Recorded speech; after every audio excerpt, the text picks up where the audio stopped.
Kia ora, Helen Brahms here, coming to you live from Surprise in Arizona. Hope you're having a super fantastic sparkling day.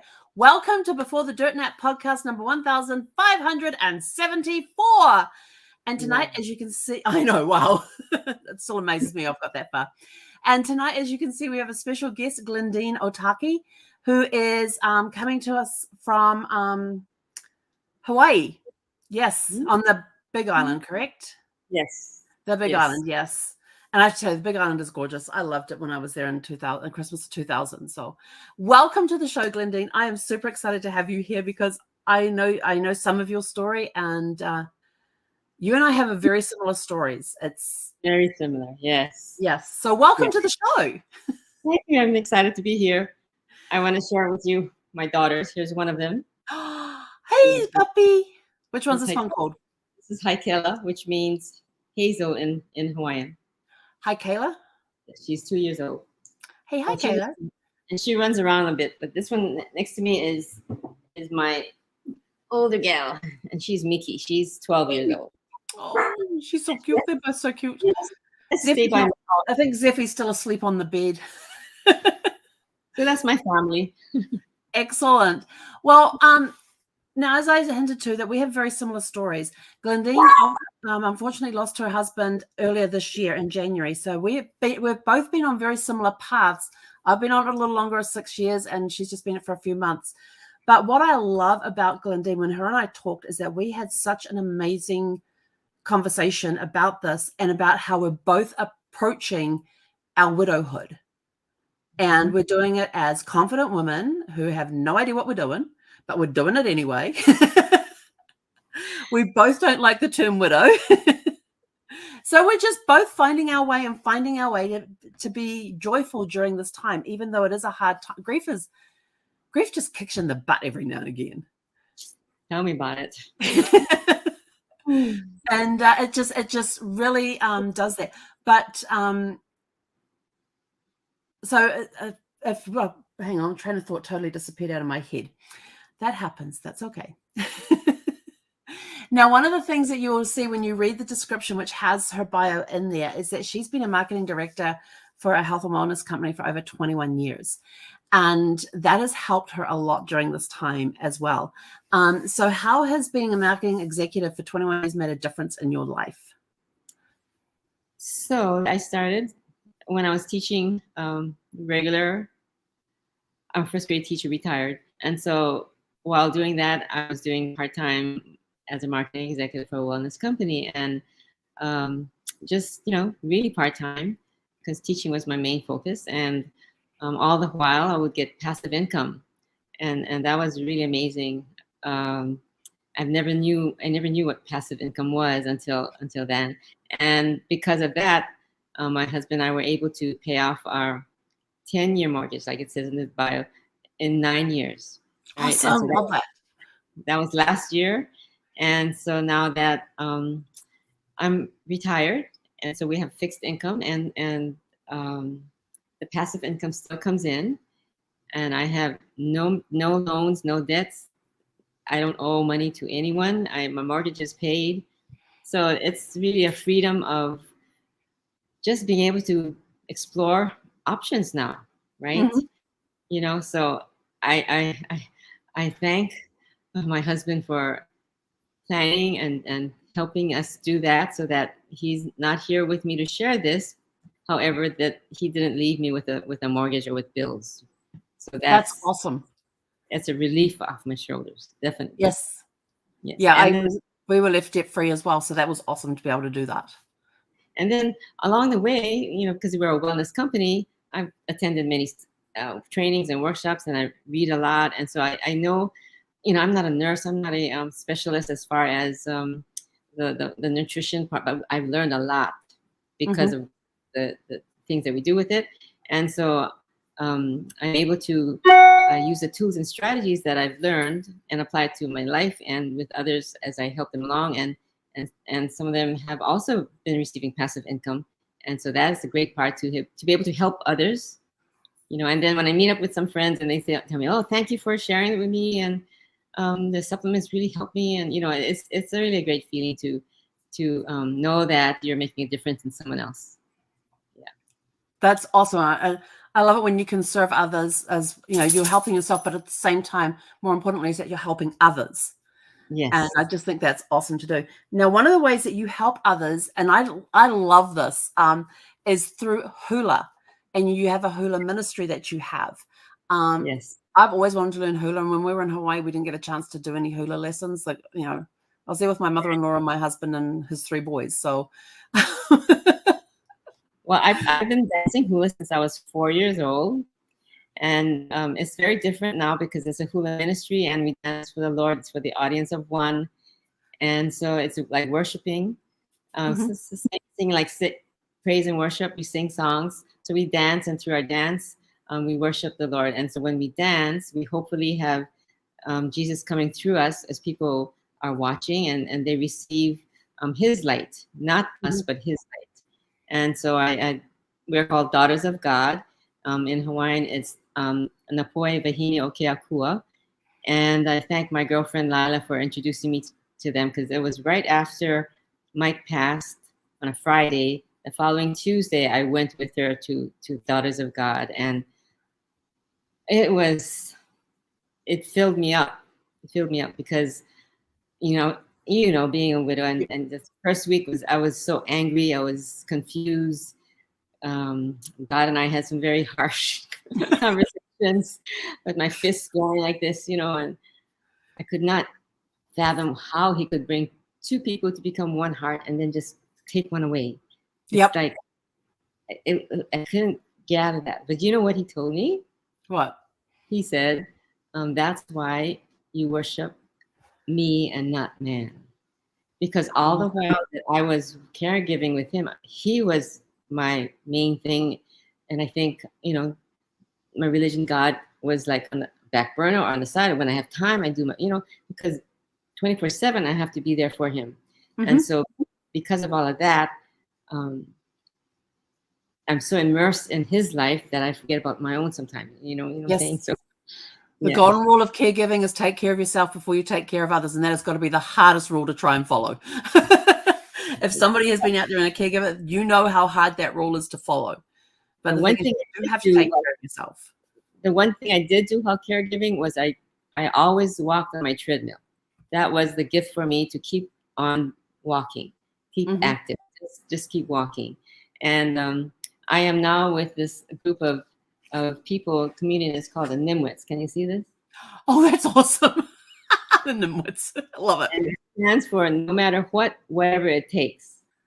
And so it has a great meaning to no matter what, whatever it takes, you're going to do what you're going to say you're going to do, and you do it, you know? So this is like a weight loss, healthy lifestyle program. And I'm just going to give a shout out. We're starting another 6 weeks. So anyone interested in losing weight and getting healthier, give me a call. It's such a great, it's not a diet. It's not a fad thing. It's just a healthier lifestyle that's helped me to release 18 pounds and keep it off for the last 3 years. For me, I'm really short. I'm only 4'10". So that 18 pounds really weighed me down a lot, you know? So, yeah. And things come in small packages.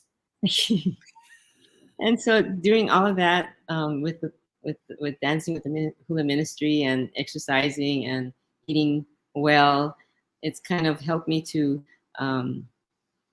find this aging well journey that I'm on, while, like you said, navigating through widowhood is there's no book or there's no manual to read.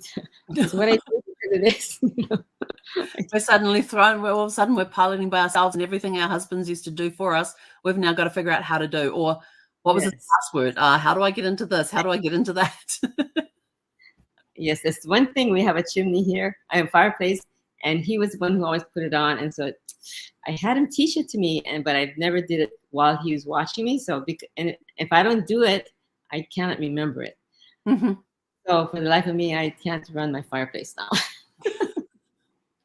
Do you have somebody that may know how it works that could come over and show you?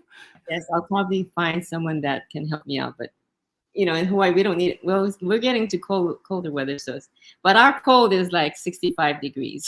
Oh, those are my favorite temperatures.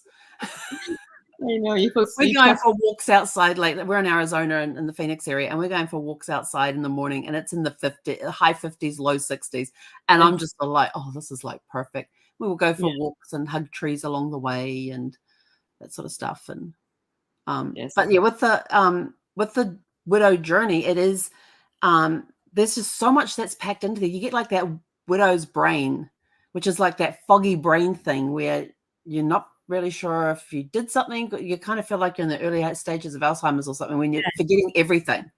You literally forget things. And did I do this? Did I do that? And the number of times I've gone to bed at night and go, oh, did I remember this? Since I've got to get up and go and check. That's constantly going on, but it has been improving. It has been improving, thank goodness. That's great to know. Yeah. And anyone who says, "Oh, you'll get out," time heals and all that.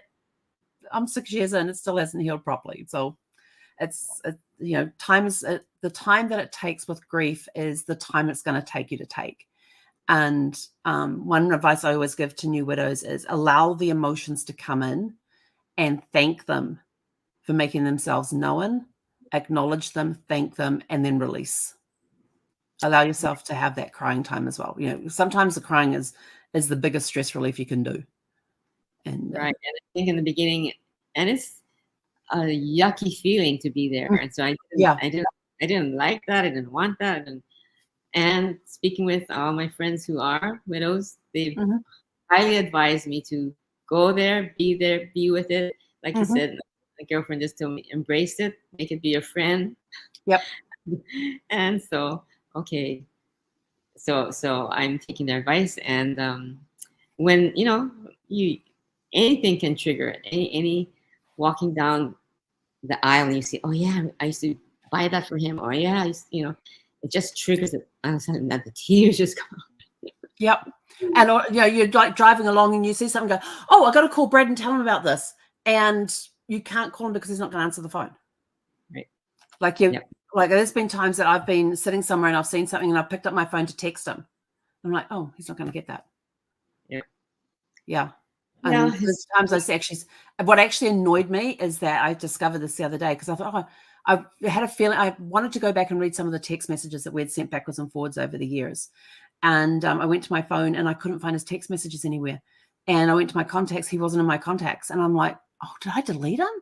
I don't recall deleting him out of my contacts, but because he's not in my contacts, his text messages aren't there anymore.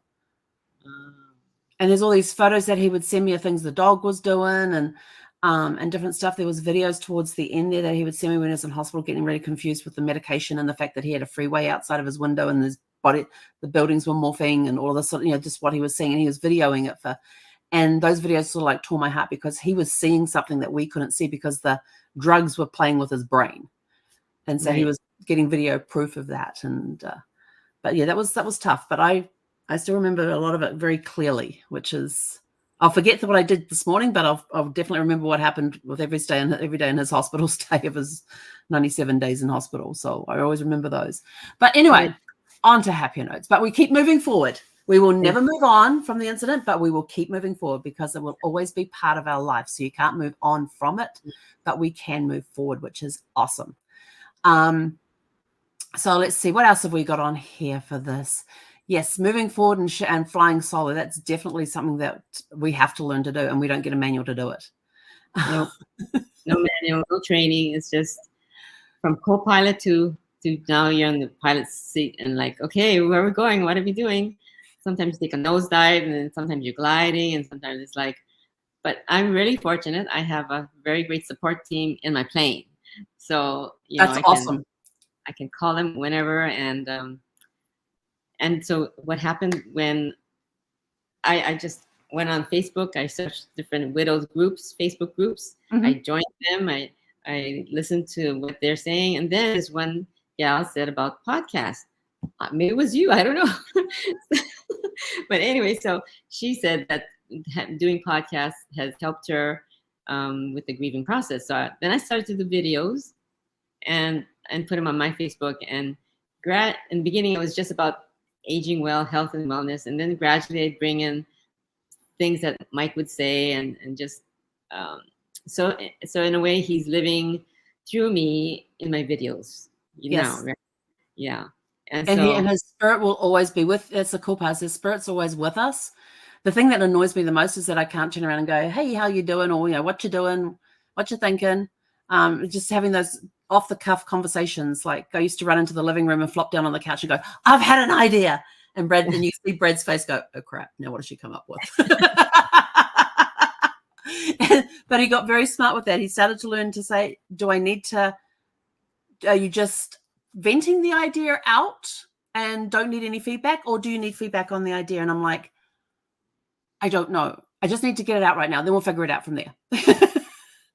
And I don't have that anymore. I don't, run into the living room and flop down on the couch and Zeffy just like puts it up like, what's going on? And she gets to hear it all, but I get no feedback. She just curls up and goes back to sleep. right. That's yeah. But the dogs come great talking companions. And I was without a dog for 2 years. So do you find you talk to your dogs a lot as well? Oh, definitely. I every time I come home, I say, "Okay, I'm home. How's your day?" And but I talked with them before too, so it's nothing new. We've always talked to them. Yeah. Unfortunately, our dog went 18 days before my husband did, so I didn't have a dog to talk to at that time, which was difficult. Yeah, and that was September 2017, and I adopted her 4 years ago. This past, just a couple of weeks ago, in November 2019. So there was a big space where I didn't have the responsibility of a pet or anything else. And so another question for you: with all of this that you're doing, are you discovering new things about yourself, about things that you're capable of doing that you didn't think you were capable of? Very many things, because when Michael was alive, I was under his covering. And so I depend on him on many things, right? Driving, car, everything. And my girlfriend Sandy has this driveway that's a huge, long driveway. And every time I go there, I park at the top and walk down. After knowing now I'm a solo pilot, I thought, let me tackle this driveway. So I've been reversing down her driveway. And then, in the beginning it was kind of shaky. But so yes, definitely on this journey, I'm doing more things that I would not be doing if I was still a co-pilot. This one thing right here, being on the podcast, is one thing I would never be doing. Definitely. So this is the first, and it's like, but if I can share my experience with someone and they see and they hear, oh yeah, okay, I can relate to that, or then I know that I am able to help, because the thing is, your Brad and my Mike, they got to graduate and they're in a nice place and they're relaxing or whatever it is they're doing up there, right? But we're here for a reason. We're not there yet. We haven't graduated, so there must be a reason why we're here. And I know that being in sorrow and being sad and just woe's me is not the journey that God wants me to have. Yep. Moving forward, because there's so much more work to be done. Totally agree. So every now and then, like when those moments I have to choose, okay, I can stay here and be like, oh, yucky, or I can be better and see how I can move forward, So sometimes I go to be better rather than bitter. Better or bitter? Which one do I want? Better or bitter? I like that. Better or bitter. I like that. That's really cool. So I'll definitely have to think of that one too when I get there. Because I just I allow myself, right, okay, you've got until this time and then that's it. We're done. We're moving forward. Yeah. Yeah. There have been times that I'm sort of like, okay, I'm going to go take a nap, and I put my timer on for 57 minutes. When that goes, we're over. We're done with this and we're moving forward. And because I find I have found in the past that if I get into some pity parties, I tend to stay there and don't want to get out because it feels comfortable at the time, because I don't want to get out of my, mind you, I don't really have a comfort zone anymore. Casey kicked me out of it years ago. I still haven't found it really. But I get into this self-pity party thing. And but after I have that 57-minute nap, I get up and I'm moving on. I'm moving forward with everything. And it just feels so much better because I've now released whatever it was, and now I'm ready and I'm open to whatever's coming next. Yeah. So it's okay. You got to have those times, because if you don't, it's going to get bottled up inside. And so people, when I do these videos, I'm really transparent and sharing what's going on, the feelings. So I get comments of, they appreciate me being transparent and sharing my journey. And a friend of mine has a sister who's just recently become a widow. And even one of my hula sisters last night, she said, I have to introduce you to this friend at church because she's also. And so I'd like to be that. And I've also created a meetup group, a Joy in Widowhood walk and talk group. Nice. Look at you go, girl. It hasn't really been active, but I have to put more energy into that to have it more active. Mm-hmm. But because I find that walking totally helps. And that first week when I'm talking to my friends, I'm on the phone, but I'm walking. I have an island in my house. I'm walking around the island, just keep walking around and around and around, and I'm not on the phone talking to him. And in fact, until about a week or 2 weeks ago, I would walk, and my goal would be 12,000 steps a day. Mm-hmm. And 10,000 would be for me, and anything beyond that would be for Mike, because he could not walk at the end. He tried with the walker as hard as he could, and just to go around the island maybe 3 times was really challenging for him. So, that gave me some incentive to do that, and just knowing that, okay, this is for you, honey. So sometimes I walk 20,000 steps, and I'm like, yay, I did 10 for me, 10 for you. So, however, the body, I think, and my joints are not that great, so I had to cut down and cut it in half. So 6,000 is my goal now. I think so it's been a journey of learning and just doing, and I realized the doing has kept me from the feeling, right? And sometimes you do have to stop and allow those feelings to come in. Yes. Because if you don't, the dam will break. Yes. And I have learned that one the hard way. Is that when the feelings come in, you have to stop and recognize them, allow them to pass through, thank them, let them go, and move forward. Because if you keep them bottled up inside, you get the dam that breaks. And I discovered that about 8 months after Brad had passed. I was on my very first cruise, and I'm standing there, and I'm on a celebrity ship, so it's mainly couples. Where it was the very first cruise out of Vancouver up into the Alaska Inside Passage, then we're ending in Seattle. And so we're there at muster drill, at the safety drill thing. And I'm in this room, and I'm looking around, and everybody's standing as a couple. And I'm standing in the middle of all of this by myself. And I had like a tsunami hit me. That said, this is my life. I'm like, oh my gosh, this is my life now. Because everybody's in couples, and they're having there's that intimacy between them as they're just standing there. They're talking, they're holding hands, they've got arms around each other, but they're having that little intimacy of couples. And I'm just standing there by myself, and I'm like, oh my gosh. And all I wanted to do was just fall on the floor in a pile of goo and just let everything live. And I will tell you, that was the longest 20, 40 minutes, whatever it was, of my life, just to get through. And that was before the drill had even started. So I had to hold it together till the drill started. And then, as anybody knows on a cruise ship, as soon as you're released from drill, do not go to the elevators, because you're not going to get on them for whatever length of time. Just take the stairs, go out on the, go outside on the deck or whatever, and just move around and that sort of stuff, and go to your room later.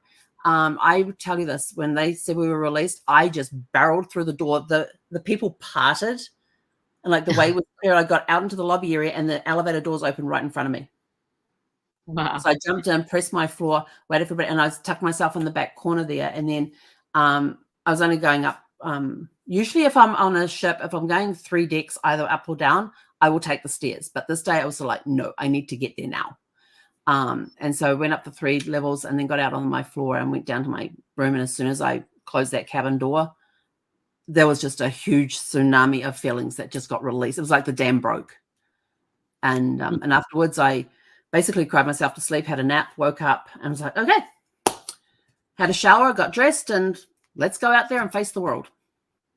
Yeah, I have that exact same thing. We were doing a outreach at the skilled nursing facility that he was at, and passing the physical therapy room. I could see him doing his exercises. I could see down the hall, the room he was in. So dancing, the tears were just, and part of me said, okay, maybe I should sit this one out.